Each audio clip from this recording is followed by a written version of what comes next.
Hey folks, here's Kevin with a quick editing insert. Later on in today's episode, you're going to hear me call somebody Tyler. I knew it when I was saying it. It's not right, but I just rolled with it. Apologies, Tanner.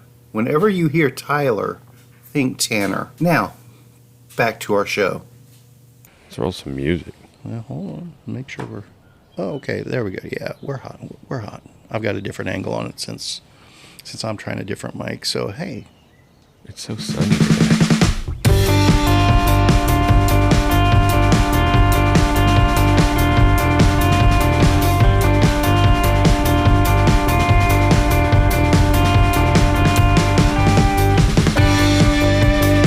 Hello, everybody.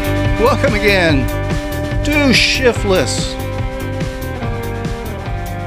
the podcast dedicated to bicycles, cycling, bike packing, gravel grinding, mountain biking, beer, food, movies. Very few books, though.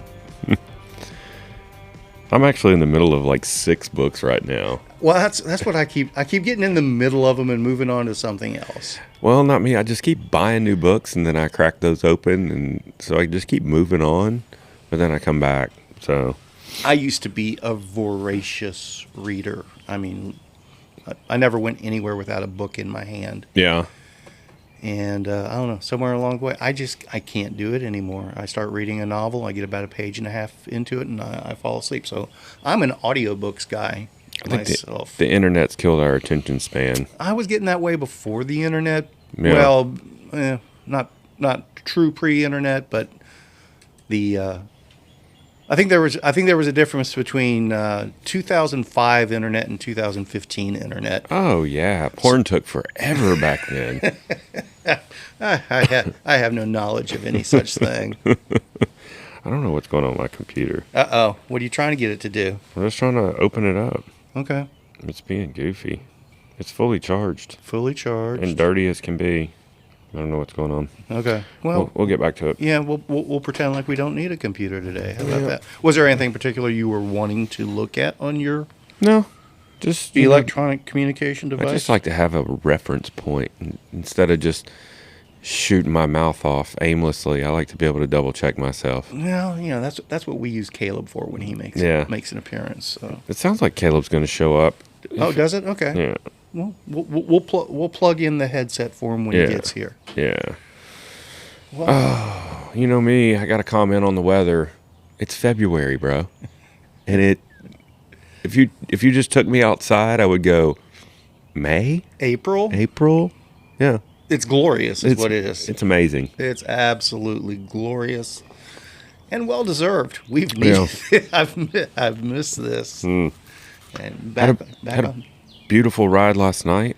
The weather was fantastic. It got a little cold, but it was nice. I noticed the pyramid of Topo Chico hard seltzer cans out there. Oh, Drew left those. He said I brought some Preems for the ride tonight. I was like, thanks, bro. Yeah, I meant to put those in the refrigerator. He just left them on the ice chest out there. He's such a knucklehead. That was not my expected sight, pulling in the driveway, to be honest with you. I forgot those were there, honestly. We finished, when we ride from the house when all the trails are closed, we normally do what we call a 4:30 hot lap. I think Josh Dean was the bearer of that. The instigator? The instigator, if you will. And we got back. Me and another guy weren't on the A group for the hot lap because I'm out of practice, and got back, and these boys are sipping on Topo Chicos before we roll into Denton. And so we rolled up to Denton and ate at the food trucks at East Side, and may or may not have had a cold beer. Possibly. Have you been to East Side lately? What is East Side? It's like I'm going with that means no. Well, I mean, it's an establishment that is a tap house. I think they have like 100 beers on tap.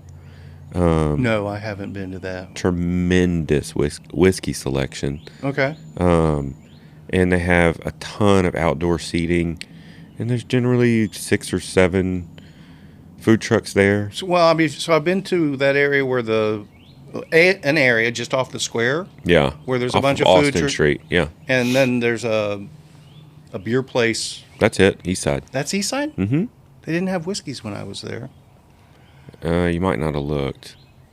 You're not talking about the old house. That would be Oak Street. I think Oak Street. Okay. Yeah, Oak Street's what we do. Okay.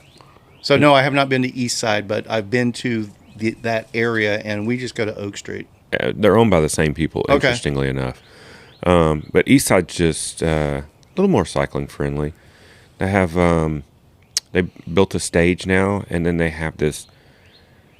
I don't even know how big it is. It's probably 15 feet by 15 feet, if I had to guess. Yeah. Television screen. Yeah. It's ridiculous and stupid bright. And they were playing the Stars game last night. Gotcha.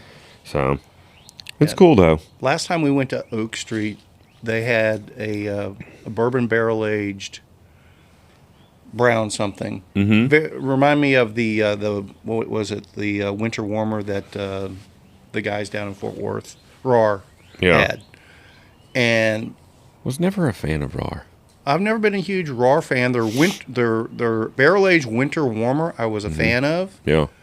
And this stuff out of Oak Street, it had to have been 20%. Yeah. This shit rocked my world. Yeah. I mean, sometimes that happens. it was like, that'll happen on those big jobs. Wow. Man. Yeah, I don't know if I was just getting the bottom of the barrel and all the good stuff or what, but that was. I think when that's the whole premise is not just flavor. When you do a bourbon barrel age, I think you also pick up some residual alcohol. Oh, there was no.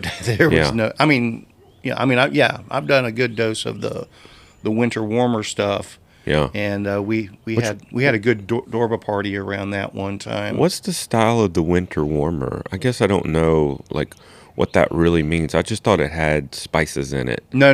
It's a, and I'm not a brown beer guy, so fair. I don't think it's a stout, but it's a brown beer of some sort. Like a brown ale? Probably like a brown ale. Okay. With definitely the very heavy. What do you mean you're not a brown beer guy? Well, you were in love with Decadence. That's not a brown beer. That's a double IPA. Is that what Decadence is? Yeah. Okay. It's a very sweet double IPA. Yes. Almost like a barley wine or something. Not quite that sweet, but yeah.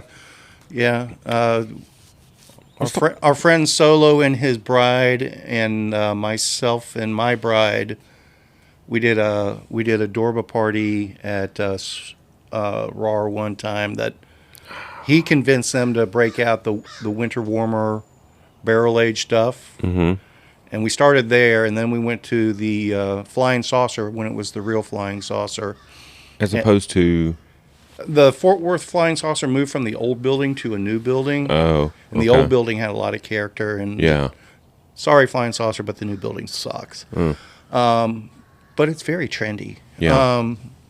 But that actually, now that you mention it, that's where I was introduced to Ska Decadent, was at the Flying Saucer after that Dorba party. Full circle. Hell yeah. Yeah. That's the thing about bicycle stuff. It goes in circles, man. I was talking about this with somebody last night.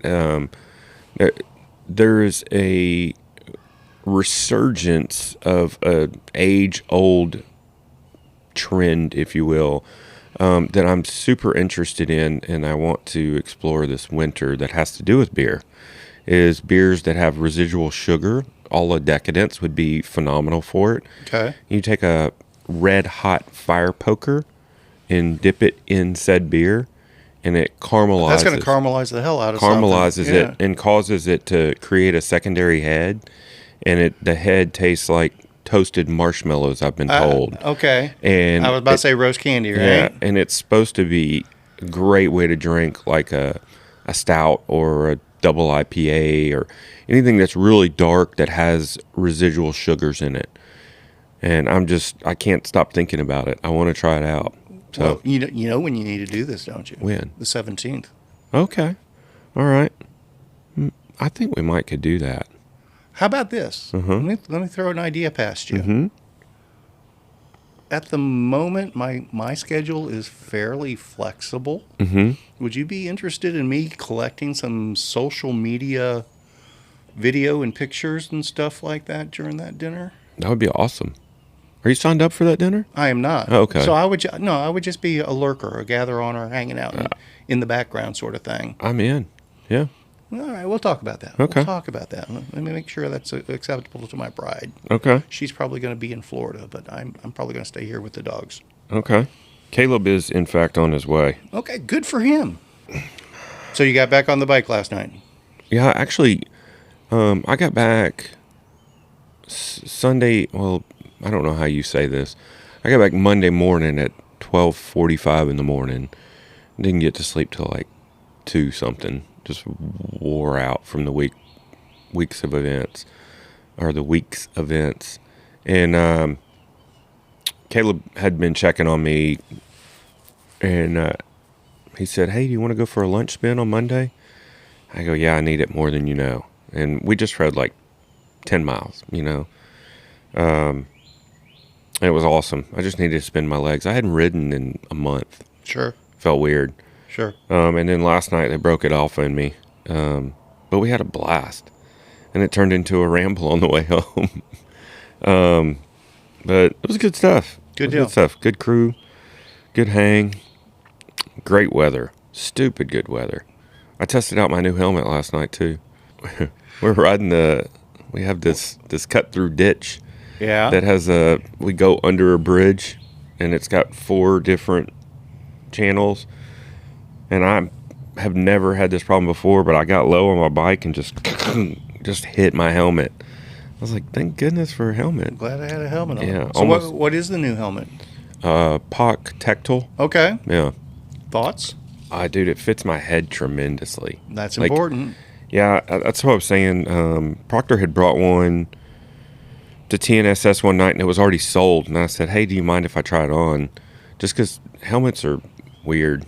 Yep. And so I got a POC Tectile, and it fits my head like a glove. I mean, I didn't realize how poorly my last helmet fit until I tried this one on. So, but it was time for me to get a new helmet. My old helmet was not acceptable. Understood. So, Understood. it was cracked in multiple places. And, Yeah, that's beyond unacceptable. yeah, and it had public service announcement. If your helmet has cracks, dings, or dents in it, get a new one. And Ignore Brad's way of doing things. It also has, I guess, like some kind of aerosol or something got sprayed in the general region. So a lot of the foam on the back of it was just melted. It was time. It sounds like time. it sounds like it was time several years ago. But in typical Proctor fashion too, I was telling him I needed a new helmet, and he goes, "That's your only helmet?" I was like, "What? How many helmets do you have?" And he goes, "Oh, I don't know." This is the guy that has like 12 El Mariachis. Yeah, he's got all the spare El Mariachis in the world. Right? Yeah, the hoarder of the mariachis. And I'm not asking you to speak for him. And obviously, I've heard about the Elmar collection. What is the basis of that? What's the origin of that accumulation? Any idea? I can't speak for him, but I'd love to just opine on it. Go for it. I feel like he had one and got another one as a spare, and then he probably found another one, and it just turned into a thing. And now it's part of like his identity. Okay. And to the point where anytime an Elmar comes up for sale, everybody jumps on the opportunity to tag him. Sure. So it's kind of become a running joke at this point. But I don't know if he might have 10 Elmars. That may be slightly exaggerative, but I don't feel like it is. Any year geared single speed, all of it, or he's got quite a few. He's got.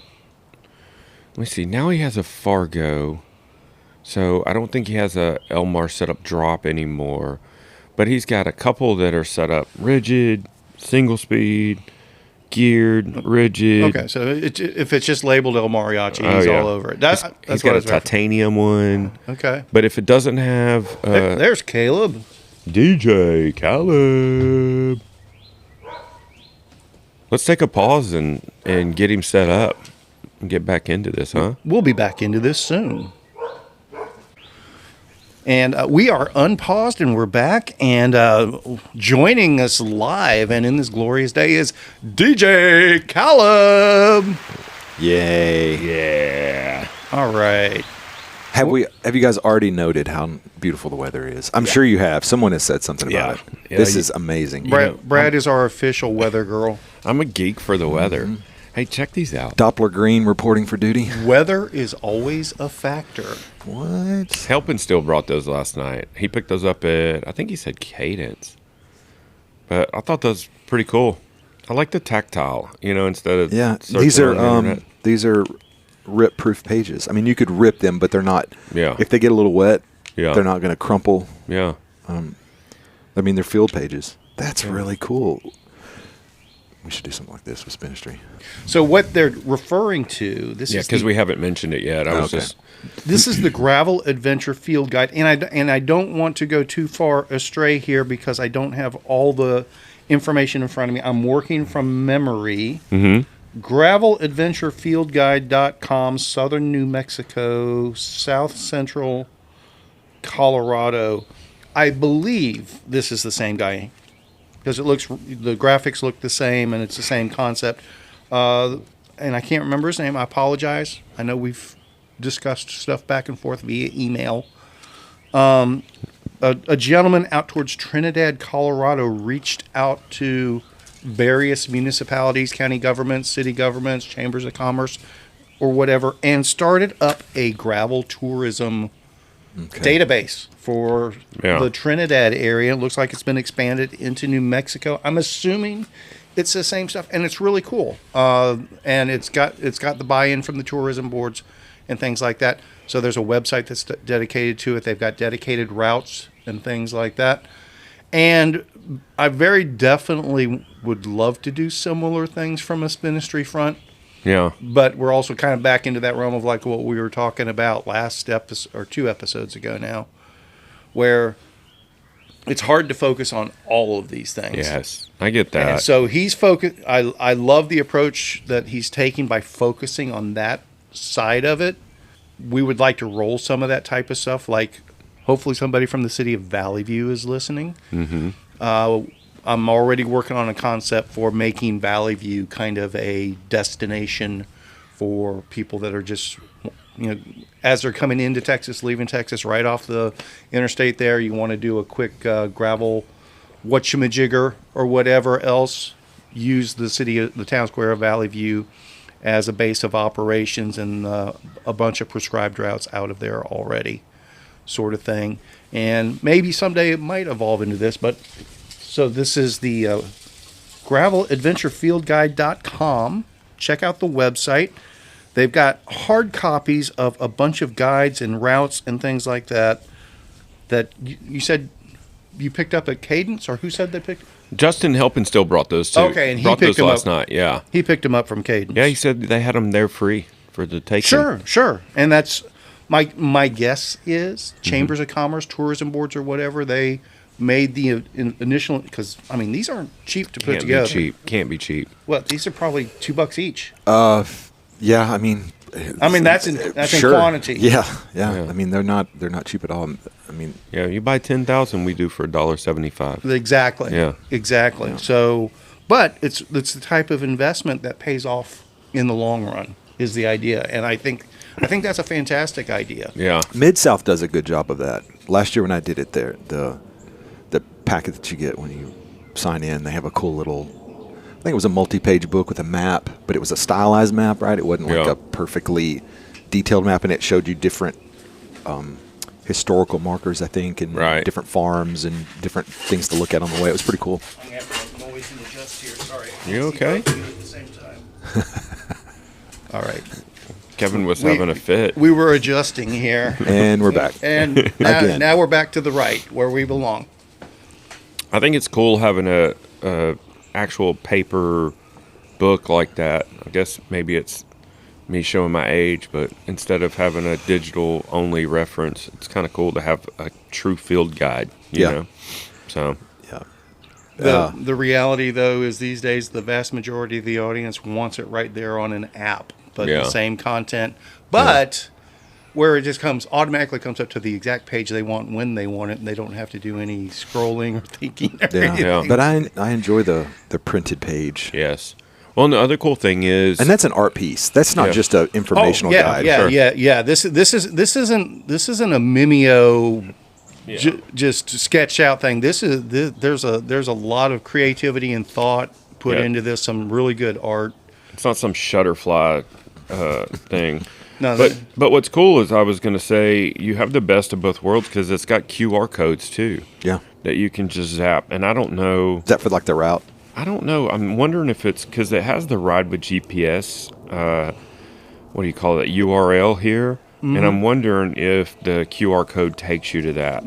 That would be my guess. But now it says above this one start options, like 2 different start options. If only there was something in your pocket to I know. figure out whether or not your hypothesis. Yeah, that doesn't make true. That doesn't make for good radio, though. Let's see. There may be this QR code may take you somewhere. I don't know. I'll see where it takes. Yeah, it's the ride with GPS route. That's cool. That's pretty cool. Yeah, makes sense. That's pretty cool. Okay. I was right. People finally figured out how to use QR codes in a non-irritating manner. How were they irritating before? They were just using them in places that weren't necessary. Yeah. But now I'm only seeing them for the most part when it's necessary. Well, I mean, it's a learning process. My most recent favorite use of QR code is I had to change out my Apple TV because my last one shit the bed. Yeah. And so instead of having to sign in on all of my apps on my deal, it just came up QR code. Again? What is happening? No more caffeine for you. Being in the user experience industry and UI design and stuff, when the problem with QR codes when they first hit, people were, let's find a way to use this QR code. Yeah, it's a new toy. And that's the opposite way you should have looked at it. Yeah, sure. And now people are finally realizing, Yeah. use it when the opportunity arises. I'm so glad we don't have to scan a QR code to look at a menu at every restaurant now. Yeah. That was freaking annoying to me. Well, it also it didn't work. Well, Half the time. it encouraged people to pick up their phones when there need to be phone in pocket and that's enjoying the other thing. the meal and hanging out with friends. And Well, I guarantee you that was marketing from some online company that, hey, you're going to save so much money in menu costs now. Yeah. So that's why that came about. The best thing, the only good thing I enjoyed about it is it allowed people to change their menu on a whim. Yeah. Instead of having to reprint everything and edit and everything. But it also helped with like daily beer selections and stuff like that, you know. Yeah. They could keep an up-to-date drink menu and such. Dinging? My laptop came on and it's... Oh, it finally came on? You've had it open for 10 minutes and it finally booted? So you're saying it's time to mute Brad. I don't Good remember. grief. I don't remember where I saw it, but someone was going around and putting fake QR codes on the tables. Oh, and it was the guy? Use your imagination of where it took you. But yeah. Lemon party. Yeah, exactly. This dog is shedding. Holy shit. You know, you pull all this hair out, and if you throw it on the ground, the birds and squirrels will use it to make a nest. The dogs don't even know what time of year it is because it's so beautiful outside. So confused. She didn't know whether to thicken up or shed down. Oh, pretty girl. So what's new, Kevin? How'd this weekend go? Yeah, that's what I wanted to know. This weekend went amazing. Yeah? Absolutely amazing. So many new pieces coming together in unexpected ways or maybe the hoped for ways. And it was good. It was really good. Ethan and I went to see Tool Friday night, which is the reason why I ended up not signing up. We bought those tickets for him for his birthday like months ago, and I thought if I can get home at a certain time, I'm going to take my single speed and I'm going to come crash the party. Sure. And then I thought, And if I didn't come home close enough to that time, maybe I'll get up early and go watch the start. And neither of those things never happened. Yeah. By the time I got to bed, it was way past Papaw's bedtime. Completely understandable. Yeah. But I saw some photos, and it looked it looked like it fulfilled what the brochure said. Yeah. I saw McAfee's videos. Did you see that video of him going through the mud section? Yeah. Cool video. Great commentary, man. Yeah, I like his content. He did that with Little Sugar. Yeah. That was great. Yeah. Good stuff. And the pack riding and stuff. Yeah. Yeah. I liked it. How was the attendance for the event?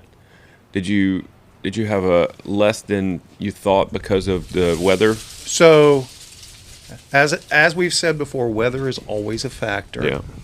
And for those that are listening that may not be quite tuned into what we're speaking of, or the timing's off, or whatever else, we just had our 2024 Texas Chainring Massacre Premier event, and it wasn't unexpected. And I'll comment on this a little bit more later on. But we did have some rain come in overnight immediately before the event, and there was one section of the route that we knew was likely to become muddy if rains did come overnight, and that said 2.5 to 3 mile section did indeed become muddy. So weather is always a factor, but we also told folks in advance, hey, this spot on the map, if rains come overnight as forecast, it's likely to be muddy.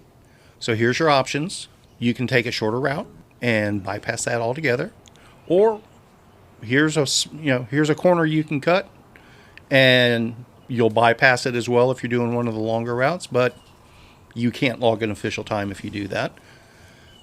So we gave folks fair warning, and here's the part I was actually kind of excited about, and I know you and I have spoken about this before, Brad. And it's a new concept. Spinistry does shit differently from everyone else. So we had over 600 people that signed up for it. Based on the weather, based on the realistic expectation of mud, we had about half that didn't show, and that was not unexpected. Yeah, that's basically exactly what I expected, because of those 600 people plus people that signed up. Over 400 of them got in with free entries because they were Club Spinistry members. Yeah, and that was, it's like, that's part of what we're trying to do with it. It's like, people don't have to feel obligated to ride their bikes in the mud if they don't want to. If you shell out $200 for an event, it's really tough to just throw that money to the wind. Yeah. But then again, you may go out and do $1,200 worth of damage to your bike as well. So, I figure it gives folks the opportunity to make an informed. If they want to go play in the mud, they're welcome to go play in the mud. And make no mistake, we had about 250 people that played in the mud. Yeah. and they had varying levels of good times with that. I saw someone's take on it and said maybe it was something else.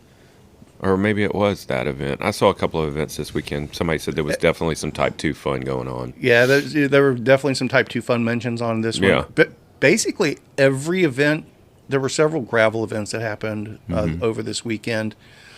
Front Range, I think, Oklahoma Gravel Growler, ours, and I think something in California too. And evidently all of them. Ours was not a mud fest. I want to make that perfectly clear. Actually, except for that 2.5 mile section, it was just moist. Everything else was very nice. Yeah. Very nice. Yeah. It's probably sticky and dust. Dust was actually non-existent. Dust started kicking up late in the day. Oh, really? Well, it was windy, so I guess the wind was probably drying it pretty quick. Exactly. It has been really windy, man. Of course, it's spring. I guess that's... And Austin Whittington won. Austin did win the long course. Yes, he did. He finally won a race. Hey! That guy is a machine. Yeah, he is. What was the margin? Any idea? I wouldn't want to speak out of turn. It was not a sprint finish. Yeah, it was minutes at least. At least, yeah. Yes. I'd like to know how that unraveled. I wonder if he just went off solo or if he used somebody up and then went on a breakaway. That's a darn good question. Because it's not above him to just 20 miles in just say, That's typically yeah. what he does, Yeah. and quite frankly, that's what we encourage from our competitive types. We specifically and completely intentionally, we don't set up our events to lead up to a pack sprint finish. That's Yeah. not, from my perspective, and every event's different, every promoter's different. My perspective is don't roadie my gravel. yeah, It's not about putting together a pack sprint finish. An ultra endurance gravel ride, in my opinion, should be won at mile 75 of 130, not at mile 129.999 yeah. of 130 miles. That's my perspective, though. And I'm not saying it's the right thing for everyone. That's kind of the approach we take. I encourage the breakaway solo effort sort Yeah. of thing. I understand the drama aspect of a sprint finish. Because it's not a team tactic sport, you want people to do basically ITTs It's the whole way through. It's not specific. I expect 2, 3, or 4 people to work together Yeah. and rotate Okay. and Yeah. that sort of thing. And someone to take off. I'll keep that in mind next time I'm And with those in guys. the front. so here's the deal. If you win a Spinistry Ultra Endurance, and if you're not curled up in the fetal position at the end of that, Yeah. you didn't do it right. Yeah. And when you have those sprint finishes, I'm sorry. When you got 20 people right at the end that are just chipper as can be, got a cramp there at the end, but hey, we're all good because we've been, soft pedaling for 128 miles. Yeah. I'm going to have to call bullshit because I know Austin Whittington wasn't curled up in the fetal position after he finished. He probably looked fresh. He probably rode home. Yeah, he probably did. I wouldn't say he looked fresh. Yeah.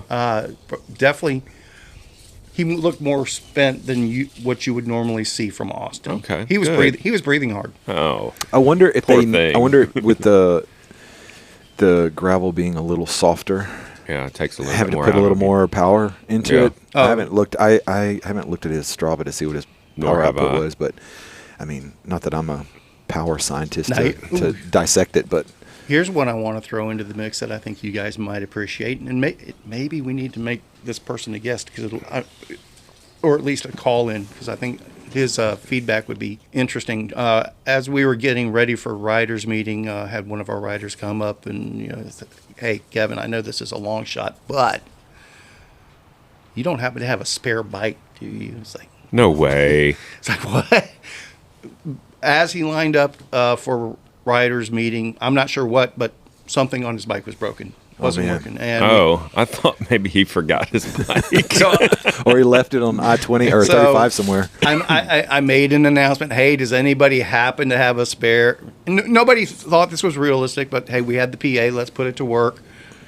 And does anybody have a spare bike? Of course, nobody did. We had a neutral mechanic on site from Team Tracy. Jamie helped us out there. And Thanks, Jamie. He has all of the tools you can imagine, and they weren't able to fix his bike on site. But then our mutual friend, Mr. Ben Hokamp, suggested to this rider, why don't you just convert it to single speed? No shit. Oh, So- do continue. Was this person in the 130? He was. The plot thickens. Yeah. Do tell. Continue. I'm And- intrigued. And gentleman's name was Tyler. I'll just leave it. I'll just not the fence Tyler, a different Tyler. Yeah. And from the best I can tell, not single speed acquainted at all. Sure. I don't believe that was in his wheelhouse, so to speak. And he was dreading the prospect of single speeding, but he was appreciating that he was able to ride his bike. Okay. I have not heard the details, but as I was doing the reverse scout of the 130 miler, as we talked about a couple episodes ago, what my regular duties are towards the end of event, I did come across Mr. Tyler single speeding his way with about 10 miles to go, and he did finish single Good for speeding. him. Congrats, Mr. Tyler. Do you know about approximation what the gear ratio was? I have no idea at this point, and that's part. That's why I'd love to find out. Because it's one thing to go out there and choose to do it, but it's one thing to go, here is your only option. Could have been the real spinny. Could have been real mashy. It did. But we don't know. We don't know at this point, and that's really close to the top of my list of questions. Let us know, Tyler. But definitely at the top of my question is like, are you ever going to single speed again? Yeah. He's either a hardcore single speeder now, or he'll never ever consider it again. Right. He's currently searching PB&J for a storm chaser. Are they still doing the Storm Chaser? No. But they're doing. They've got some new bike announcement that they're gonna. It's going to be reveal. It's going to be an Mid-South. e-gravel. 100. Two. Oh, I was going to say scared money's on an e-gravel bike. Okay. Yeah. Okay. Great. I think you're going to see all of it. Everybody's going to be revealing e-gravel bikes. I'm out on that. Do we want to talk about that? I shouldn't. Not at this just point. yet. Not just yet. No, 'Cause I you know know what what I want to talk I know what about. you want to talk about, but I want to mention something first. We randomly ran into Dave's not here last night. Yes. Ooh. Yeah. Yes. We were finishing up our ramble. We're going in the Wayback Machine. Yeah. Listen to previous episodes if you have no idea what we're talking about. This is the one, the only Mr. Dave Neffs. Mr. Dave Neves. Apparently, he plays tennis like he rides bikes. He plays all day long. Yes. Because we were passing him, and he had a backpack on With two tennis with rackets. two tennis rackets, and he Yeah. was dressed in his tennis attire. So this was tennis, not pickleball. It was Yes. tennis. He Yes. said pickleball. He He said- said, yeah. and I quote, pickleball's for He goes, old "Oh, people. Pickleball's for old people. So he was riding kind of back towards his house, and he had his tennis rackets on. And I said, "Oh, are you headed to play tennis now?" And he goes, "No. I played tennis at Geyer this morning." No, he was leaving from Geyer. But he had played at Oakmont, Yeah. in earlier that day, and then was riding home. So it looked like he was riding towards South Lake Park to play tennis, but that's where he lives in that area. Anyway, so apparently he's gone from riding his bike all day long to playing tennis all day long. But it was good to see him. Yeah. He looked good. Yeah. Aloof as usual. Probably gonna have a kids meal on his way home. Man, that guy's great. He is. Yeah, we were like, we saw him riding by, and I was like, Dave. Yeah. And Well, I yelled, "Dave's not here," to Yeah. him as he rode by, which probably because he couldn't tell. There was 5 of us, and we had Yeah. all of our All lights lights on, on so and there's everything. no way he Right, could see who we right, were. right. I just had the only way I recognized him is his bike. yeah, That he has the black and orange and red cutthroat. Yeah. Yeah. All right, he still got that. Yeah. Nice. So we turned around and we chatted him up for a little bit. Same old sweet Dave. So it was good to see him. Yeah. So back to e-bikes. Another one of our members has fallen. And who might that be? Mr. Adam. Not a shock. Yeah, not a shock. Not a shock. It matches his truck. That's a Well, fair the good point. thing is if his truck gets too low on power, he can just plug it into his bike, Or vice versa. or vice versa. Actually, he probably can charge that bike on Oh. that truck, which actually that's kind of cool. It is. That's pretty cool. Maybe. Well, I mean, if he's out in the middle of nowhere and he doesn't have access to a power plug, I understand. I mean, he No, could I get it. fully I get pull- it. So which direction did he go? I think he got a pivot, Yeah. like every other bike in his fleet, I believe. I thought he had an Epic in the mix somewhere. No, he's got his single speed is a pivot less, and then He's got a Crux. Oh, he Specialized. does have a specialized crux. That is his gravel. What is that? Is that a cat? Sounds like a cat. But and his geared bike is a Live 4. I don't know what it's called. It's a full suspension pivot that has live valve set up and everything. And I don't know what his e-bike is that he got. Let me see. Pivot e-bike. I don't know much about e-bikes. My boy Breg was texting me on their way back. They went to Arkansas this weekend, and he was listening to one of our episodes, one of our many of episodes that we mentioned e-bikes. Right. And he said we need more e-bike chat for 2024. More. But he's rallying. I think he was the catalyst for the e-bikes down in Houston. All right. I'm gonna call out Shannon and Breg both. Mm-hmm.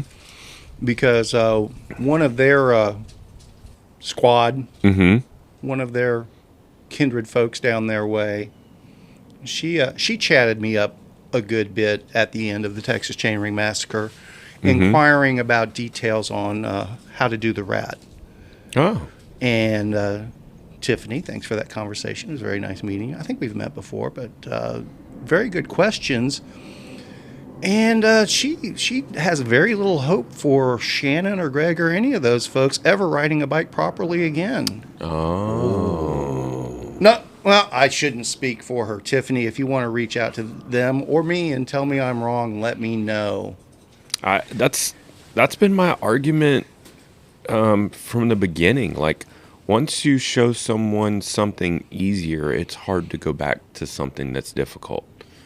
I think that spectrum's too broad to have one underlying judgment on them. Maybe. Which is what I was guilty of when they first came out. I had one underlying judgment of no way. And I'm probably projecting. I'm a little more open to it. But I'm definitely going to give people shade about it. Just because I love those people. For sure. Like, but I'm more open to it. Make no mistake, we're not busting balls for all e-bikers here by any stretch of the imagination. No, I see when they're I love the idea of it getting people who may not normally be able to do those things to go out and do it. Like, I 100% for that. It doesn't matter whether or not we like it anyway. The bike industry is definitely latching on to that.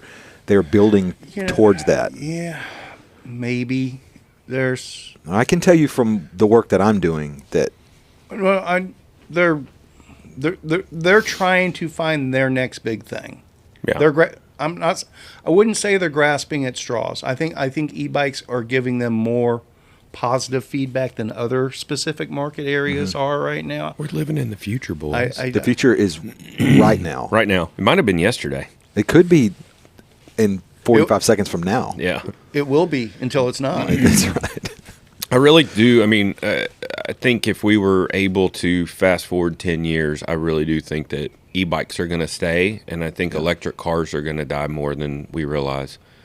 That's what I think. I think we're going to have way more e-bikes than analog muscle bikes, and I think we're going to have about as many ICE vehicles as we have. So I equate, going back to QR codes, electric cars are like QR codes, right? Yeah. They both came out and everyone's like, oh, everyone needs this. Everyone, you got to use this, you got to use that. But I think it's figure it out later. like if you live somewhere like out here in Argyle, or you live out in the middle of nowhere, an electric car may not be the best thing because the amount that you have to drive. But if you live in a big city, metropolitan area, and your commute is very short, that makes sense. Like, and I think that's where I don't think.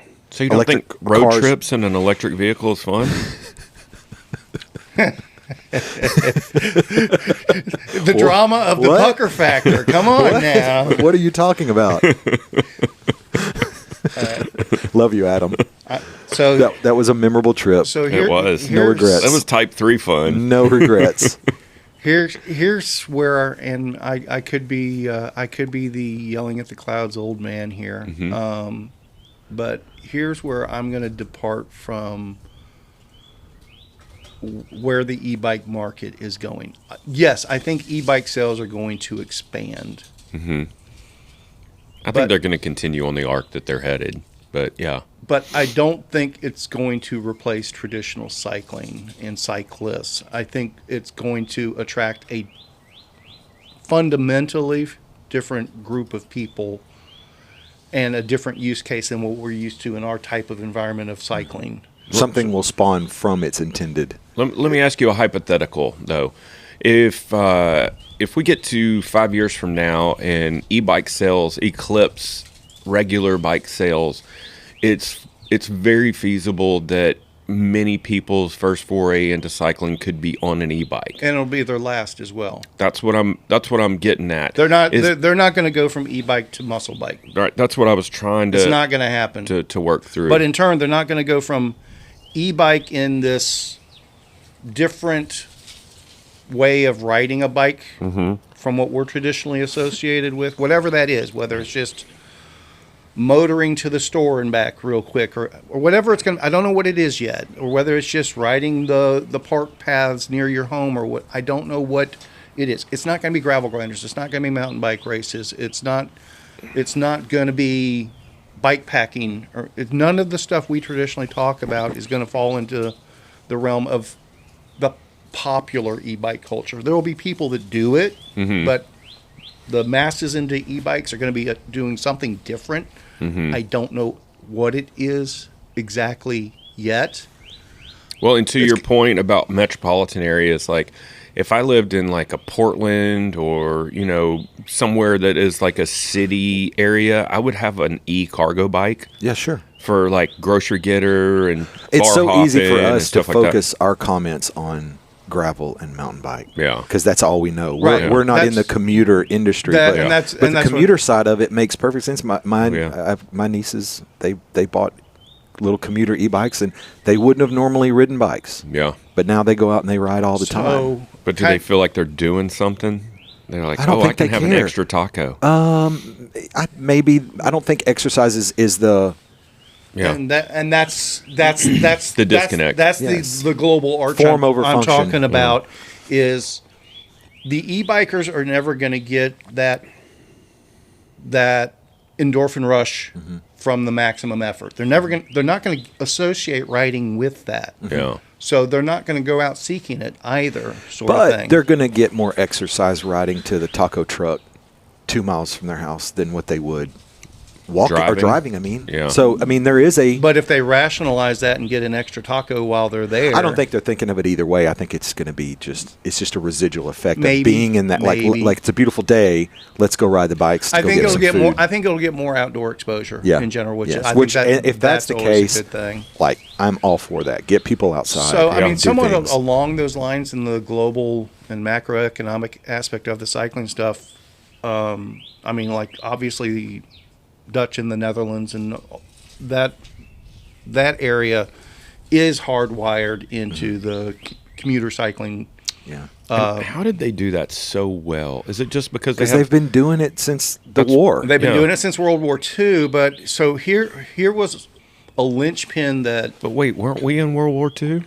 Yeah, but our infrastructure was wasn't different. Yeah. devastated Yeah. by They it. didn't have Yeah. they don't have a massive car industry. Yeah. They weren't trying to go back and employ hundreds of thousands of people going back to work to rebuild not only our country but other countries. Our byproduct of World War II was the interstate system and suburbs. Yeah. Yeah. The And- death of Route 66. Well, that make more babies and replenish the army that Yeah. was decimated. Yeah, but so the linchpin to all of this that came on my radar that I wasn't familiar with is actually the largest, and this might come back to our Walmart group investment group conversation in a roundabout way. The largest bicycle related company in the world is Pawn Holdings or whatever. It's an investment group, somewhat like the Walmart group, but they're the ones that own Pinarello and Santa Cruz and all of that. Now, all these, they're Dutch based. Yeah. So, obviously, the largest in the industry in their home country is going to do like the oil and gas industry in the United States, the tobacco industry in the United States back in the day and everything like that. They're going to have a huge influence of what's going on in their local economy. That makes sense. I know it's inevitable that I'm going to get an e-bike, and then I'm going to be the guy that says, I wish I would have got one 5 years ago. Sure. That's okay.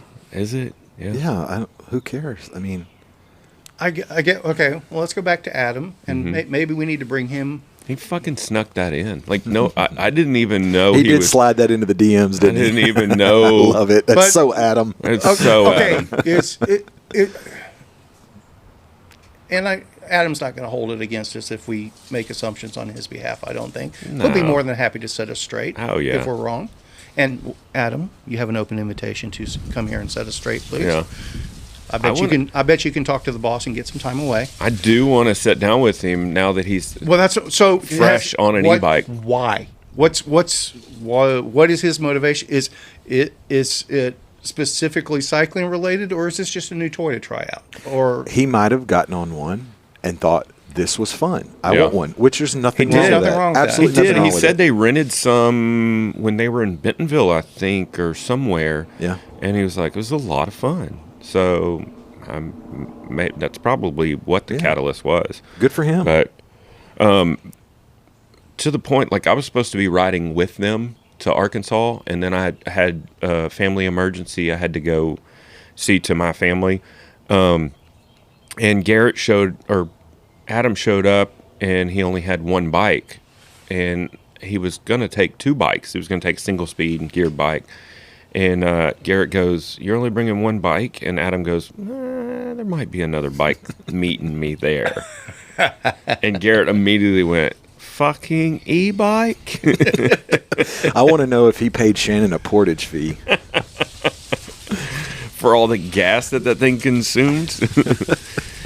But so they went to ride Mount Nebo. Yeah. And they were all on e-bikes. It's a great trail to test it on. Perfect that e-bike. First climb right out of the gate. I will never forget that. Yeah. So I don't know. I mean, like I said, I didn't even know he was thinking about purchasing said e-bike. And then all of a sudden it's just, hey, this is happening. Or this happened. There's an interesting scene. Brad and I have talked about this. There's an interesting scene. So the Lifetime Grand Prix Season 2 is out. Okay. It's really good. Okay. They did a very smart thing by splitting up the episodes into the men's race and the women's race. Okay. So there's an Unbound and a Sea Otter and Big Sugar for male and female. So they're not trying to fit it all into one episode. Right. The episode 1 is Sea Otter, and at the end of the video or end of the movie, Keegan and Vermeulen, I think, are making that last climb out of the valley up to the racetrack. The car track is where that race starts, bicycle race starts. And they're going up this long climb, and they look like Laguna Seca, right? Yeah. Yeah. And they're putting down like watts 700-800 watts, that you and I can only dream about. Yeah. And there's a drone or either drone or helicopter shot pretty far off and up high. And you see them, and they're just like hammering up this hill. And then all of a sudden, this dighead on a bike is riding next to him, short and T-shirts, pedaling along, holding his iPhone out, lockstep with him. You sure it was an iPhone, not an Android? Well, I'm making an assumption it was an iPhone. I would bet money, serious money, it was an iPhone. It was probably an iPhone. When is Apple going to come out with an e-bike? So, what does that... Brad and I have already talked about this, so he knows. What am I saying? What are you seeing? What am I saying? What's going on in that video? There's two elite, world-class racers that are hammering up. They're minutes behind the third and the rest of the chase group. Yeah, I mean, I'm not sure. I'm not quite sure what you're getting at, but I guarantee you the tagline on that video or the Instagram post or whatever it was is "I'm just as fast as Keegan is" or whatever else. But it's. Why was that guy? I'm working just as hard as you guys. He was on an e-bike. Yeah. I know. I understand that. Okay. Yeah. Okay. I get that. Yeah. And he thinks he's just as fast. Well, he was just getting his shot. He was like, "Come on, guys, this is a great shot." It goes back to the conversation that back and forth we have of, I'm working just as hard as an e-bike. I think what we figured out is, you can work just as hard if you're out there with other e-bikers or by yourself. Yeah. But when you're on one and you're riding with a group that's not on one, you're dumbing everything down. You're not working as hard. And that's okay. Like, I'm not downing it, but let's just... It sounds like you are, Caleb. No, I'm not. I honestly don't have a problem with it. I guess the problem I have is people saying that they're working as hard as I am when I'm climbing Mount Nebo on a single speed. Yeah. This is going to become an ongoing counseling session for all of us to just become acceptant of e-bikes. I am accepting of it. I'm telling you I'm And accepting, again, but let's... I'm still coming from the perspective, and maybe I just don't hang out with enough e-bikers. I'm not seeing that many e-bikers that are saying that their matched Strava time to a muscle bike person, if they're keeping up with a KOM, I don't see them saying that's the same perceived capability and effort against a muscle bike. I've heard it muttered quite a few times. Yeah. I've definitely heard them say they're working just as hard. Yeah. But I've never. A bullshit. I think that's 100% true if they're out there with other e-bikers or by themselves. Yeah. I honestly believe that. Yeah, I mean, if you match a muscle bike KOM of 60 minutes for a segment, let's say. Well, let's not talk time. And you're on an e-bike. How can you say that you're working just as hard as the muscle bike? I don't think anybody would assume they're working just as hard as the muscle bike person. I think heart rate comparison over time is the only way to equate effort in that situation. Like if you're averaging 135 beats over an hour, unless you're rich, and you're doing that on an analog and you're doing that on an E, then sure. Then it's apples I would to consider apples. that a matched effort. That's apples to But your apples. results overall You can't, should be completely different. Yeah, you can't say this average speed is the same, so I'm working just as hard. No, you're not. Right. It's The only way to know would be somehow to figure out a way to put... Are they making power meters that offset the motor? Oh, I don't know. That would be interesting. I was just. It's got to be coming. I was not. pondering that. I have not heard mention of power meters in conjunction with e-bikes up to this point. It would be easy to do. Yeah, too. I would. I'm not an engineer, but I don't think that would be All difficult. you'd have to do is back out the input, Yeah. and would be. That's kind of cool. Yeah. That would be a great training tool. Yeah. Well, there went our $1 million Dang it. idea. Let's edit this. Cut us in. Yeah. Well, I mean, take us out. so Take this but out. Let's pitch this to Shimano. Let's go back to the smart bikes and the smart trainers for like Zwift and everything like that. Mm-hmm. They've got power meters incorporated with them. Oh, that's true. And So- it's doing the exact opposite of an e-bike. It's just applying power as a part of adding it. It's Yeah, smart- calculating power. Well, no, but the smart trainer is adding resistance to your It's pedal adding stroke. resistance, yes. An e-bike Yeah. does the exact opposite. Yeah. Yeah, that's fair. So they're just reversing. That's So fair. it should Yeah. should be quite doable. Yeah, I think the scientific term is what those engineers are doing is they're slapping it, flipping it, But so and rubbing it down. Oh, okay. in turn, and maybe I just don't understand e-bikes because I'm an idiot, and that's why we do this show. Does the power meter have to compensate for the wattage of the motor? Because if you're doing the muscle effort and it's like it's a power meter, it's a crank-based power meter. Mm-hmm. It's just reading the force you're putting on that crank regardless. I'm thinking through this real time too. You follow what I'm saying? But I Yeah. think the power, this is where I honestly don't know. I think the power, though, is calculated based on all the other parameters of the if bike. y'all haven't figured it out, this is a bunch of single speeders trying to figure out this technology. Raise your shit. hand if you went to art school. 2/3. Actually, Kevin, did you do it? Well? it was a minor. Oh my Does God. that count? Oh my God. The minor is even more funny. Well, I think, I'm probably thinking about this wrong, but let's just say, just for round even numbers, if you've got an e-bike, and I don't even know what the range is as far as input, but if you got an e-bike that's giving you an additional, and like I said, these are just even round numbers, giving you an additional 100 watts, right? And you would normally on a climb, you would need 300 watts to get from bottom to top in a certain amount of time. So now so before you were supplying the entire 300 watts. So Right. now you're only giving 200 watts and the bike is supplying 100 watts Right. to equate effort. You're not doing as much.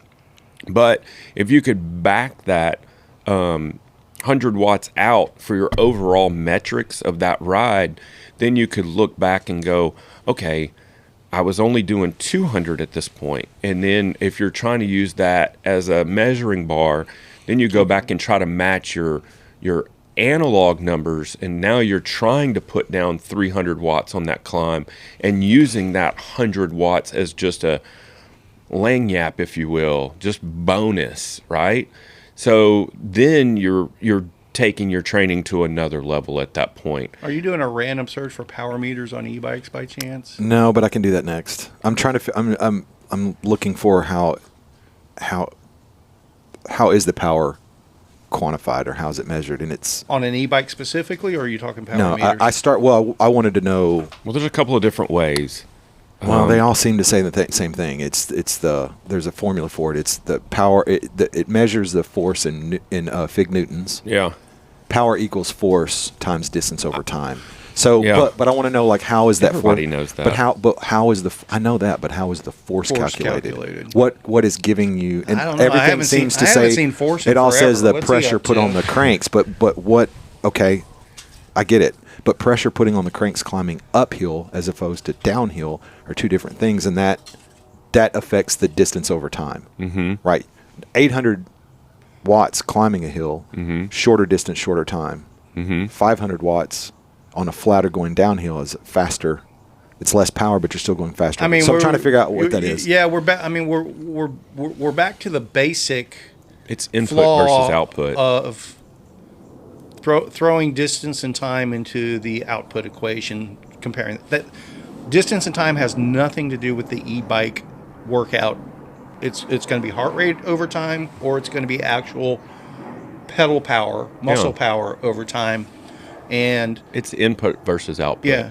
Well, How much effort does it take you to get from point A to point B in X amount of time? I mean, that's effort over Essentially. it's effort over time. Yeah. It is all it boils down to. Okay, so initial searches are saying pedal-based power meters are accurate on an e-bike. I would assume a pedal based or a crank based would be, but more than likely I'm having a an crank based or a chainring based wouldn't, I'm having a hard time understanding that, though, because you're still because you're exerting that power to turn that pedal. right, but you're getting an assistance for that power. It doesn't matter. It doesn't matter. yeah. But back to what we were originally saying, it would be cool if you could back those watts out and give you a true.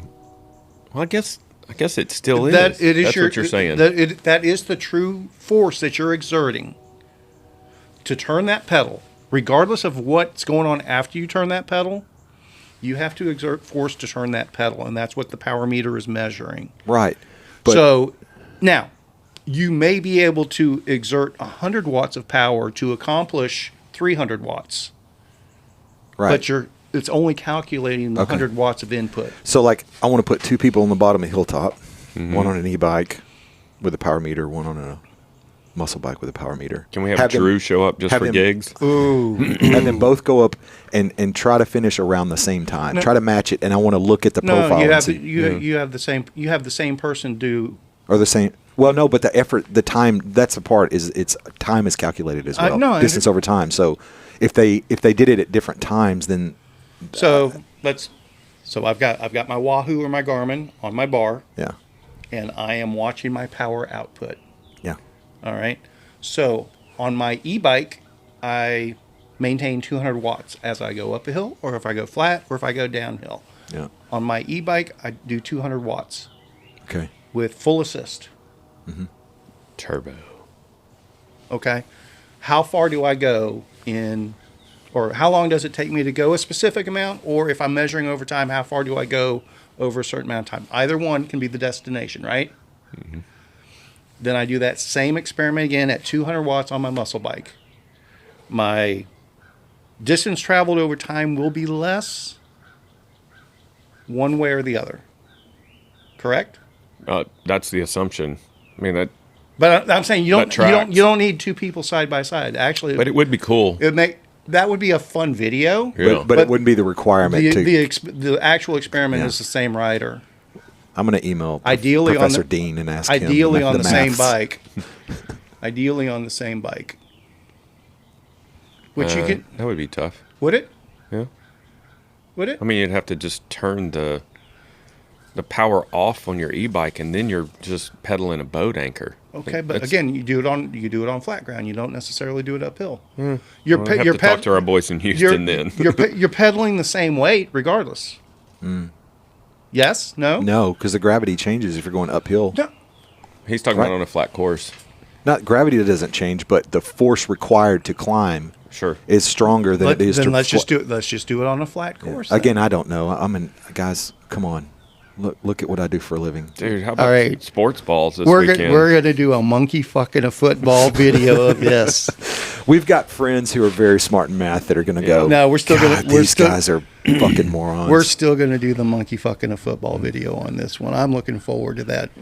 Coming soon, shiftless on YouTube. I think it. I need to get an e-bike and play with it. Oh shit! I really do. I mean, I think I need one to play as a science experiment. As a science experiment. Yes. with wattage, but that wouldn't give me any reference because I haven't ever tracked wattage at all. So I don't know. But McAfee's running wattage on all his bikes now. Is he? Oh, Yeah. he just got those pedals, didn't he? Actually, most people that are on the competitive side of things are running powered. That would these days. explain it. Yeah. That would explain it. It's kind of been that way for a few years. My competitive days never even came. But Feels like every time you and I ride together, there's some kind of competition. yeah. Papa wasn't going after that city limit sign last night. I did not. I saw it. We rolled out like right at 5:30, which is probably the worst time, and the second worst time to cross country. The road up here. Yeah. And I said, "Hey, buddy, probably not a good idea for us to sprint two abreast right now." And he goes, "Oh, I don't have it in me." He goes, "I'm not even interested in that." I said, I'm going to let you have it. I was not feeling it. But, I created a segment of the sprint, and I sent you the link. oh, for the city limit? No, Oh. for the hot lap, Oh. the TNBG hot lap. It's Oh, called okay. Hot Pants. Okay. Very nice. 12 miles. Very nice. Well, that's a good little loop. But I like the that. variable is traffic because you do have to cross 407 there, Oh yeah, you know? yeah. So Sure. that kind of sucks. And you've got to, There was a couple of times we got split because of Yeah. cars turning. Or I mean, I think we got split because you guys said go and I didn't hear it. I wasn't. apparently he I didn't read the brochure. I didn't make it to the racers meeting. I was still looking for the lenses for my glasses. So glad it wasn't muddy. God, I just looked up and you guys were gone. I was like, Carl, thanks for hanging with me. I told him at one point, I said, thanks for treating me like Julie and being patient. Oh man, that was a good ride. It was a good ride. Does Carl have an e-bike yet? No. No, I doubt. Carl is like camaraderie and just seeing stuff is a big part. But I don't want to speak for Carl, but I get the idea that exercise and fitness are one of the main takeaways of cycling for him. Mm-hmm. And I think in Carl's mind, and once again, I am totally just speaking for him, an e-bike would totally negate all that. All right, I'm going to put an open request out there. Mm-hmm. shiftlesslive@gmail.com is our email address. Don't use the comments section on the podcast. We don't necessarily see those, depending on which platform you're listening. But send us an email if you are an e-bike rider for fitness purposes. Oh, great And- caveat. And explain yourself. I'm not saying you're wrong. Explain the logic if that's the case, because we're dense here. It's not registering for me anyway. And I don't want to be assumptive on it. If there is fitness benefit to it, And I'm wondering, I've got all kinds of questions based around that. Like if that was their foray in, or did they transition well, let's to? see who may or may not respond, Yeah. and maybe we have to bring somebody on and dig a little deeper. And don't be scared. We can protect your anonymity. Be loud and proud. Yeah. Come on. I think the way, again, I was guilty of being narrow-minded about of looking at it simply from the fitness, challenge, endurance aspect of it, and that was wrong. Mm-hmm. It's like it There's nothing wrong with it. Go out and get a bike and ride the bike. But the difference is what I've realized is it's the usage of it and how you are comparing it to other things. And there's instances where you shouldn't compare it. Well, And there's fair things, like for instance, if you one year at Irwin for the Halloween race, you had a drop bar competition. Right. Okay. Right. There's a reason why you didn't allow full suspension bikes in a drop bar category. Like, there's a clear advantage of a full suspension bike racing against those. You know what I mean? That's kind of the similar comparison. There's clearly a benefit for the e-bike over a muscle bike. So, period, and that's okay. see, and I'm not disagreeing with what you're saying, because the points you bring up are part of the reason for that. But here is a fundamental difference from the e-bike perspective, from where along those lines, generally, and you guys scoffed at me when I brought it up before, generally, I look at it, if you choose to ride single speed or you choose to ride drop bar when that's not the best tool, that's not the best weapon in the quiver, whatever else, that's on you. You have a preference. So generally speaking, I say we don't necessarily need a single speed category all the time, sort of thing. If you choose to ride a single speed, fantastic. Have fun with it. But don't choose to ride a single speed because you know you're guaranteed a podium, sort of thing. But in turn, for that single speeder to compare themselves to the rest of the field, I was on a flat bar single speed, did 130 miles of the Texas Chainring Massacre. All these other guys were on weight weenie race bike drop bars with 50 gears, 50 speeds. Okay, that's where we're saying, hey, I did something different for my own pride. I think we're forgetting what Teddy Roosevelt said. But if you're on an e-bike and try to stack yourself up against those people, that's going the other direction. So if there's people that are trying to equate themselves with other riders that aren't on e-bikes, I think they're deluding themselves. And I'm under the impression there aren't a whole lot of people doing that. But I could be mistaken in that impression. I think us not owning one and not being on one all the time probably means we don't know what the fuck we're talking about. Yeah. like you know what I mean? No, I mean I'm agreeing with what you're saying. Like, we're probably not the best people to. But it's fun to just ignorantly. No, I'm not. Just I agree with what he's saying. So I think, but it goes back to what I was saying before. I still think 5 years from now, the e-bike market, it's still going to be 90% plus of that e-bike market has nothing to do with the type of cycling that we're talking about right. anyway. Yeah. I think that's the numbers may be inflated, but I agree with the sentiment exactly. That's the problem, is we're getting mired up in all this comparison, and it's not. No.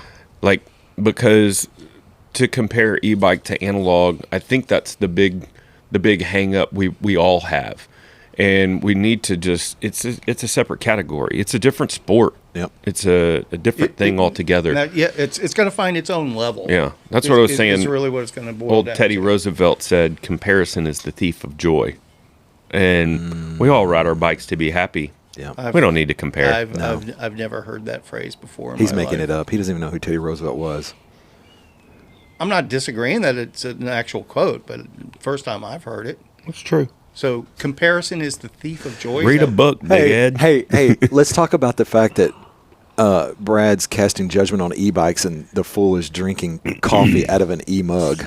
It's supplied by none other than who is our e-ambassador, Mr. Adam Phillips. Yeah. Full circle, baby. Full Look circle. at this. Look at what's going on.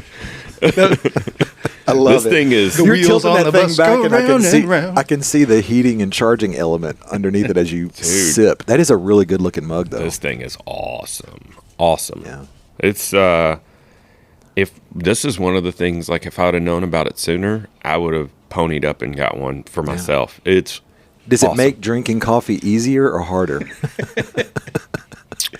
No, it's just Can you reverse calculate the wattage? So- Yeah. Can you put a power meter on you it? can set it to the exact temperature you want, and and you can pour cold coffee in here, and it'll bring it up to temp.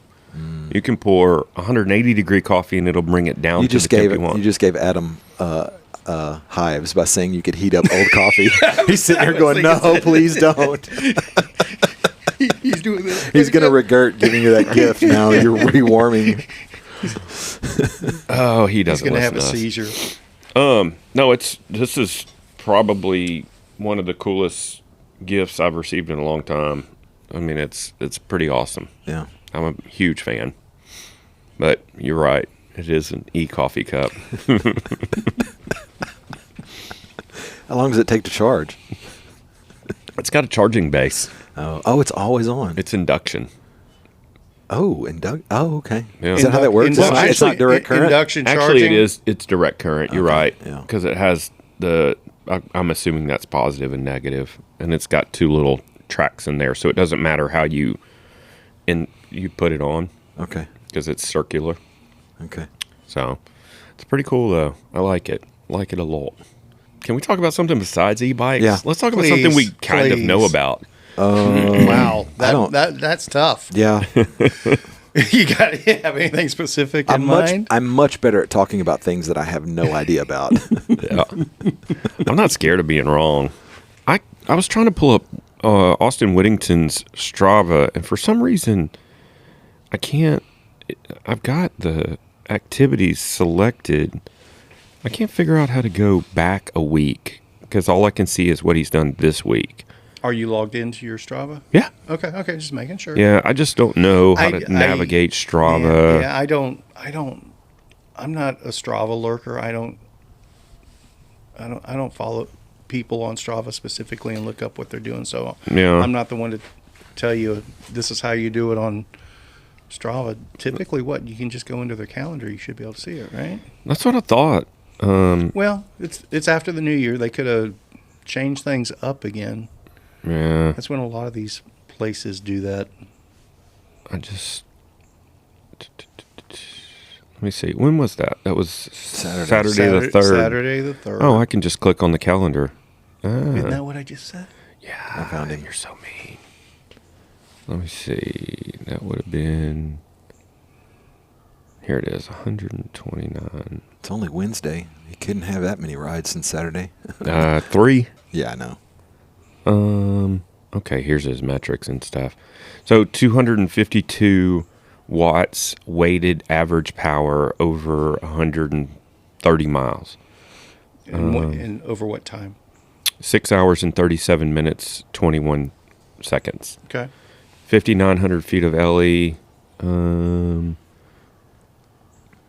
Total work, 5,800 kilojoules. I guess that's what that is. 19.6 mile an hour average. I'm about to say, just shy of 20 mile an hour average. Man, including 3 miles of mud. What a freaking animal. What a try-hard. Sweaty try-hard. All right. No, he wasn't in the fetal position, but he was breathing hard. Yeah. I saw him, I've seen him at the end of a couple of events, but at BT Epic this year, he absolutely dusted the field. Like 7 minutes, I think, was the gap. I may be totally misremembering. But he came across the finish line, he wasn't even breathing hard. And it was just like, hey, man, what's going on? I'm like, dude, you just finished a 50-mile mountain bike race and smoked everybody. And I'm not kidding, like, his heart rate was probably 100. I was like, whew. Him and Rich. Yeah. He is an animal. They're two peas in a pod. Yeah. He's an absolute animal.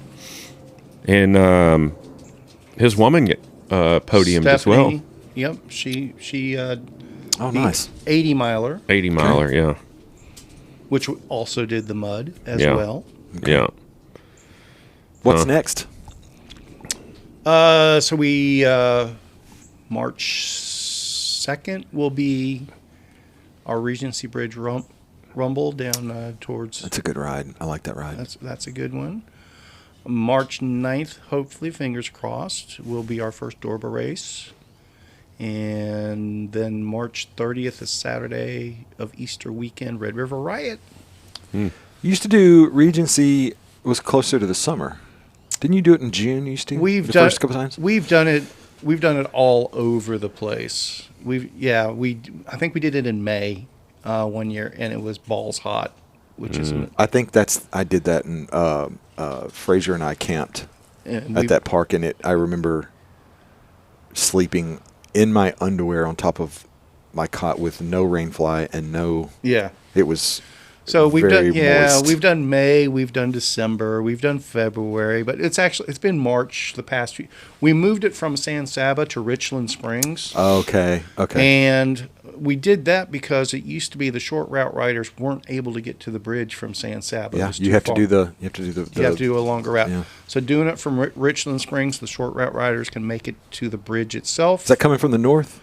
It's further west. It's almost due west from San Saba, so Okay. you still come up to the bridge from the south. Almost due south from the bridge. Yeah. But we've got a neat little joint there called the Feed Lot in Richland Springs that they've got camping and stuff for us, and it is technically the feed lot. That's where all the ranchers come to get their feed and everything else. But they've also got a burger joint and bar inside, and it's a pretty good hangout spot.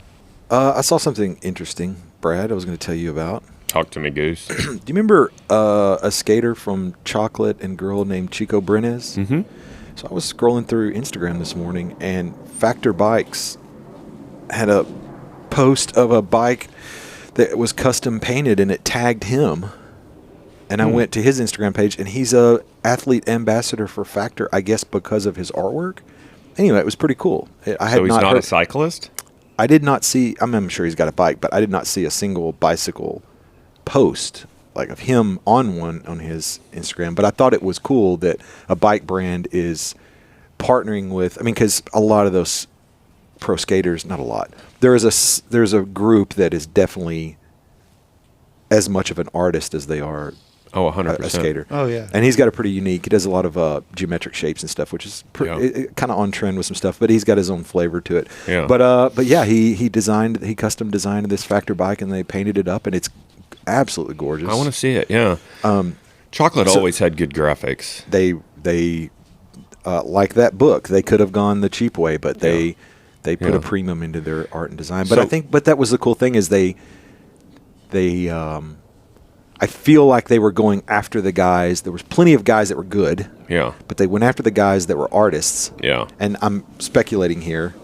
We'll give you a great deal on an endorsement if you do the art for your own boards. Yeah. Or give you more of a cut from it. So there was probably a business objective with that too. A lot of board manufacturers allowed their sponsored riders to create their own artwork, or at least seed it. Yeah. I can think of hundreds. Did Ed Templeton ever ride a board that he didn't design? No. That's what he was probably as famous for his art as he was his Mark Gonzalez the same way. Yeah, a lot of those guys. Speaking of which, I was about to ask you, do you follow Steve Caballero? Yeah. So, he's a huge cyclist. Yeah. And that's right. Yeah, and he just got an e-bike. Speaking of Yeah. different athletes that are big cyclists, Jimmy Graham, tight end for the Saints. Yeah. You need to look at his Instagram. That fool's got more bicycle footage and photos from around the world than he does being I don't know if he's going to be a Hall of Fame tight end, but he won a Super Bowl, and maybe he won more than one because I know he's been around a couple different teams. Anyway, it was pretty cool to see, and this guy's a giant, Kevin. He's probably 6'6". Sure. XXL bike maybe. But it's cool to see other athletes from other sports getting into cycling. I remember Is it the Jimmy Graham? When you click on his profile, you ought to be pretty It should be apparent. obvious. Yeah. Oh, it's with a J, not a B. It's not Billy Graham. Oh. Yeah? Huh. Good Lord, the seat post. Yeah. It looks like a pole vaulting pole. Jeez. Well, man, what's the He's on the S-Works, bro. He's not form- mailing it in. the former Maverick, the Utah guy, Sean. Oh, Sean Bradley. Yeah. Bradley. Is he a rider? He got hit and paralyzed. Oh, no shit. Yeah. I saw him randomly. I was at P.F. Chang's one day, and he came in to pick up a to-go order, and oh my God, he was gangly. Yeah. Like yeah. in person, in street clothes. Yeah. I was like, dude, eat a ham sandwich or something. Did this happen recently, or am I just old news? Yeah, it's been Dang. It's been several years. Definitely prior to COVID when he got hit. I want to say it was 17, 18, maybe 19. Is he with a W or with a U? W. It was W? Sounds- Yeah. He spells Nope. it like McCafe. Spells his. Yeah, you're right. I was looking to see when that was. Yeah, I'm poor dude. I'm curious now myself, and the Mavericks have done some stuff to help him out. Okay.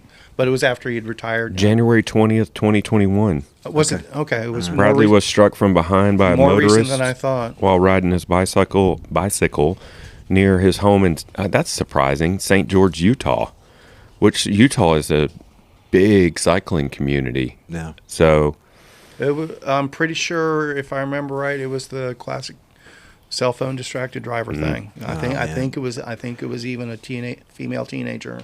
traumatic spinal cord injury in his neck that left him paralyzed. Might have Damn been- it. Yeah, I mean, yeah, it's now we're kind of back into the circles side of things. Even with the e-bikes, I think people just aren't going to ride their bikes on the roads for what. And if you do, I think you almost have to have a Garmin, whatever it's called, The Varia. Varia, yeah.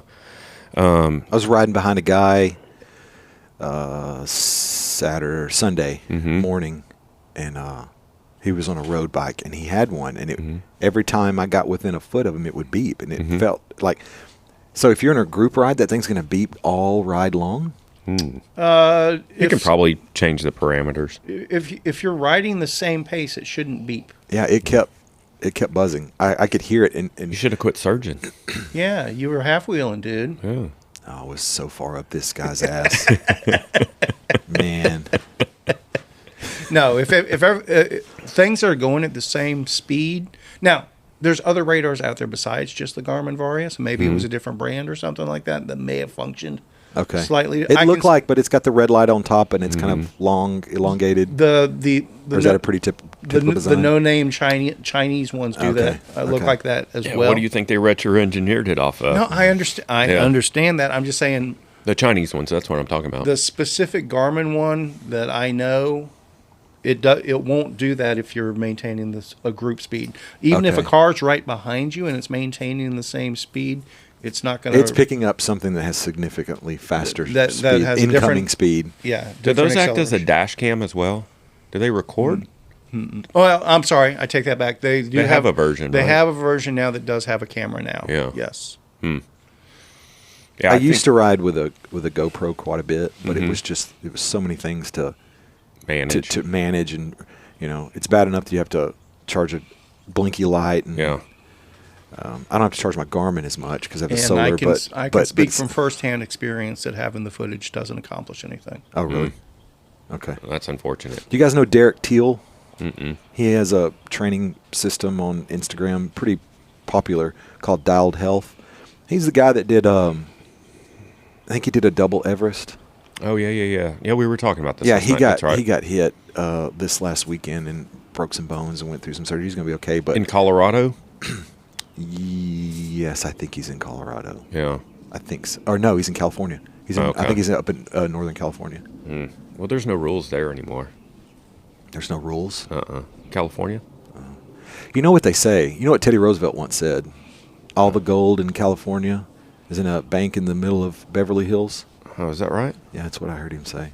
You guys don't remember that song? Okay, never mind. Dang. You don't even Way know- over y'all's head. You don't even know who Teddy Roosevelt is. I know I don't. Was that Teddy Pendergrass? That would have been funnier. That would have been funnier.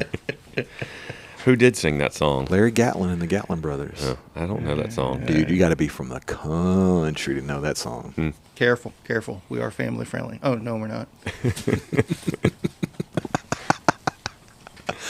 Are we spiraling? I think we're spiraling. We're getting close. Is it that time? Well, we got to go over 90 minutes. Derek Teal. So he did a double Everest, but how serious were his injuries? I don't think that. I've only seen I've seen the post from him and a few friends, and then one from his wife. I don't think they've disclosed all of his injuries, but everything's survivable. He'll be able to ride again. But I think it looked like he had a couple of broke bone type surgery things. But yeah, he was out. I think that they said he had been out of his house for maybe 15 or 20 minutes. Like he hadn't been very far out and got hit. Well, I mean, you have to assume it was a. But it was a hit and run. Yeah, it was hit and run. Yeah. Yeah. That sucks. That's super cunty. Yeah. I can't wait for that person to get in Lincoln. put That's in jail. Nebraska, huh? It says it was in Lincoln. Does he live in Nebraska? No, it's California Highway Patrol. Sorry. That's what they said. There's more than one Lincoln. That's true, but Lincoln, Nebraska is the first thing that comes to mind. But nobody lives in Lincoln, Nebraska, do they? It's good baseball out there, isn't it? Where the College World Series is. Well, Omaha. Just for a couple weeks a year. Yeah. Tammy Teal says her 32-year-old son, Derek Teal, was struck by a car and left to die as he rode his bicycle along Crosby, Harold, and Wise roads in Lincoln last Tuesday. The stuff that gets me about those stories more than anything, though, are the comments from Oh man. the victim blaming type comments. Yeah. That, Oh, my Shouldn't have been in the road. Really? That'll teach you. Yeah. You know. Yeah. Well, it's his own damn fault. I've seen all those cyclists that run red lights all around they my think house. they own the road. They think they own the road. It's like, Name a cyclist who's hit a vehicle and put the person in the vehicle in the hospital. Right. Right. well, and that's Hey, that's the Lucky. thing for the traditional transportation. Stop. Lucky, you big dumb galoof. The traditional transportation code laws and regulations and so forth, those aren't there to protect you from others. They're there to protect others from you. Mm-hmm. That's why there's no right on red. That's why the speed limit is the speed limit. That it's so you don't go out in the intersection and cut somebody off, sort of thing. Yeah. So the reality is, you know, a 200-pound person on a 20-pound bike. All right, let's say it's an e-bike. A 35-pound bike is not going to do much damage by looking both ways, making sure the intersection's clear, and getting the hell out of a stop position and being completely vulnerable in the middle of an intersection. I roll through stop signs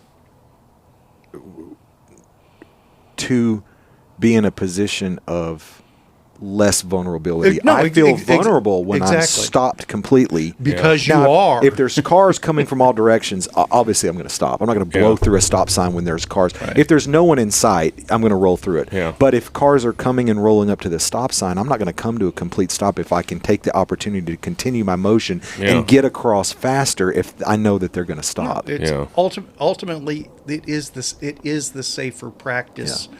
And the people that try to label it differently aren't thinking it through.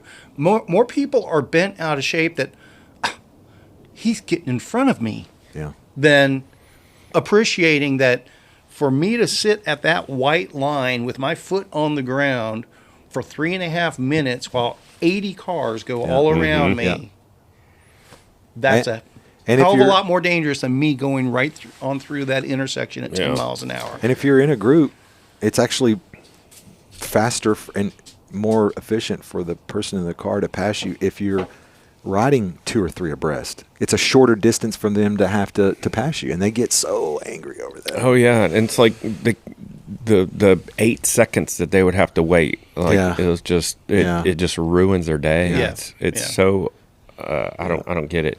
We had many people pass us last night at like totally inopportune times. Yeah. Uphill on a no passing zone. Yeah. Blind hill. That's on your fault. And you know what?